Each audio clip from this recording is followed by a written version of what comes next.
Anies sudah jadi presiden, presiden alam goib, kerjanya goib, karyanya pun juga goib. Ditulis oleh tim redaksi jurnal dari berbagai sumber.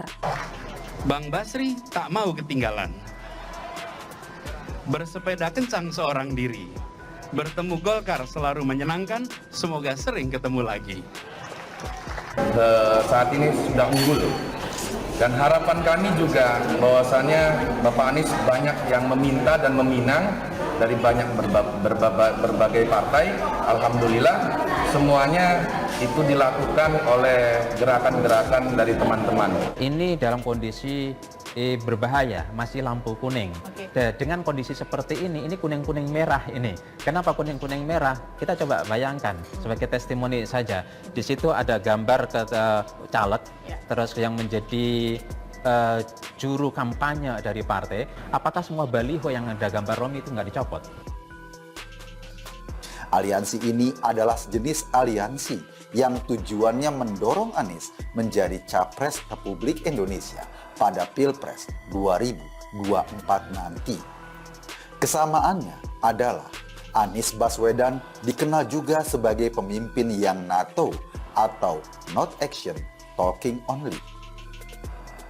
Kalaupun nama Anies Baswedan akhirnya menjadi pilihan, mungkin itu karena ada dalam top of mind-nya mereka. Orang yang sering muncul karena sering disebut di media sosial. Populer? Iya, sekarang. Beda nanti sesudah 2022 dan Anies tidak lagi menjabat Gubernur DKI dan tidak banyak dibicarakan orang. Maka nama Anies tidak akan beredar lagi di internet dan tidak akan dikenal oleh anak muda yang menjadi pemilih terbesar nantinya. Bagaimanapun sudah 4 tahun Mas Anies menjadi Gubernur DKI Jakarta. Dan langkah politik berubah seiring dengan peniadaan pilkada. Semua akan diserentakkan nanti di 2024.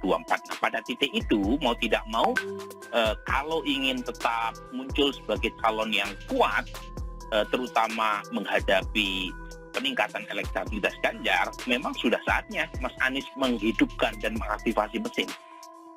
Pegiat media sosial Denny Siregar baru-baru ini ikut memberikan komentar tentang persoalan permasalahan yang terjadi pada gelaran Formula E.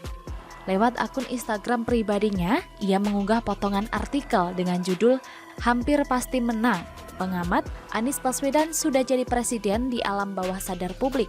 Selain itu, ia juga memberikan caption sindiran di unggahannya tersebut, yang mana dia bersyukur bahwa Anies telah menjadi seorang presiden. Seperti diketahui sebelumnya, dilansir dari laman Kini, seorang pengamat politik dan pemerhati bangsa bernama Tony Rashid mengatakan bahwa Gubernur DKI Jakarta Anies Baswedan jika maju pemilihan presiden 2024 pasti hampir akan menang.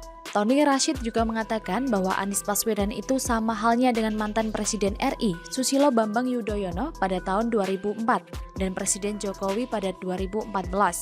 Bahkan tak tanggung-tanggung, ia menyebut kemenangan atas keunggulan Anies Baswedan ke depannya bisa dikalkulasi secara rasional.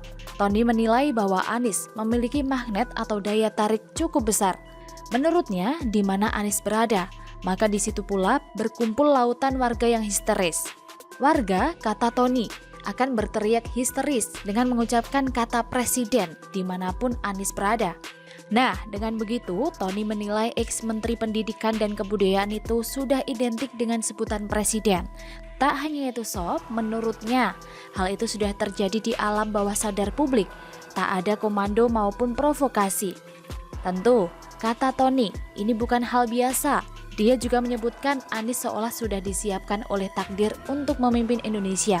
Lebih lanjut, Tony mengatakan bahwa setiap zaman ada tokohnya. Jika dilihat dari banyak indikator, maka Anies adalah tokoh zaman ini. Saya nggak tahu bagaimana logika ilmuwan tersebut, tapi pernyataan bahwa Anies pantas menjadi presiden terjadi dalam alam bawah sadar memang ada benarnya juga. Karena Anies dan para pendukungnya hanya bisa menghayal alias mimpi. Rekam jejak apa? Yang rakyat tahu adalah rekam jejak di mana Anies pernah dipecat jadi menteri dan saat jadi menteri pernah terjadi kelebihan dana atau over budgeting sertifikasi guru senilai 23 triliun. Kalau itu terjadi sekarang, mungkin namanya bakal jadi kelebihan bayar sertifikasi guru. Kalau kemampuannya Oh, kemampuannya apa yang dimiliki Anies sehingga layak jadi pemimpin Indonesia? Jadi pemimpin Jakarta aja masih belum nampak hasil yang besar. Kalau Musni menyebut kemampuan menata kata, menolak alasan, menjadikan wakil gubernur sebagai tameng, sering-sering kelebihan bayar, bikin proyek tak jelas, boros anggaran, tidak transparan, dan suka diam kalau ditanya. Maka ini adalah benar, Anies sangat piawai dalam hal tersebut. Membawa perubahan? Kalau membawa perubahan, benar, Anies bikin perubahan ke arah yang parah. Yang bagus tidak bisa dipertahankan, tapi yang jelek digembar-gemborkan. Saya penasaran sob, apakah pengamat tersebut dapat hadiah eksklusif karena sudah menjadi kayak kepala marketing untuk mempromosikan kehebatan Anies di seluruh penjuru Indonesia? Terlebih kinerja dari seorang Anies selama menjabat sebagai gubernur tak seberapa. Deklarasi sebagai dukungan untuk Anies menurut saya sangat dipaksakan demi mencari perhatian agar publik tidak melupakan Anies. Pendukungnya melakukan hal ini karena tidak ada lagi yang pantas untuk dijual ke hadapan publik. Hanya segerombolan kadrun yang mau menginginkan Anies menjadi pemimpin masa depan mereka. Dan kegagalan paling utama yang dilakukan Anies adalah soal program rumah DP 0% yang mana Anies dianggap belum berhasil menepati janji tersebut. Yang kedua, permasalahan banjir tahunan di Jakarta semakin parah karena sampai detik ini belum terlihat penanganan yang signifikan terkait normalisasi sungai.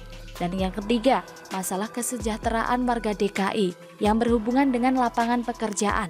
Pada saat kampanye dulu, Anies berjanji akan menyediakan melalui OKOC. Namun sampai sekarang program itu tidak berjalan.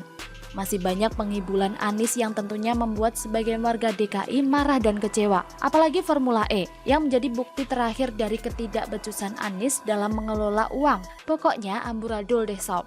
Biarkan kaum oposan memainkan perannya sebagai badut-badut politik. Tapi banyak warga masyarakat yang memiliki akal sehat untuk tidak memberikan kesempatan kelompok sebelah berkuasa di negeri ini. Biarkan Anies terpilih menjadi presiden 2024, itu pun kalau masih eksis di dunia ini ya sob. Bagaimana menurut sobat? Bisa komen di bawah ya.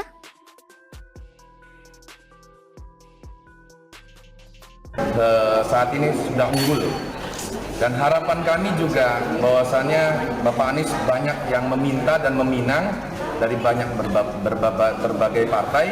Alhamdulillah semuanya itu dilakukan oleh gerakan-gerakan dari teman-teman. Aliansi ini adalah sejenis aliansi yang tujuannya mendorong Anies menjadi Capres Republik Indonesia pada Pilpres 2024 nanti. Kesamaannya adalah Anies Baswedan dikenal juga sebagai pemimpin yang NATO atau not action, talking only. Kalaupun nama Anies Baswedan akhirnya menjadi pilihan, mungkin itu karena ada dalam top of mind-nya mereka. Orang yang sering muncul karena sering disebut di media sosial.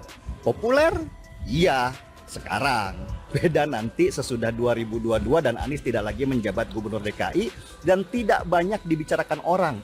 Maka nama Anies tidak akan beredar lagi di internet dan tidak akan dikenal oleh anak muda yang menjadi pemilih terbesar nantinya.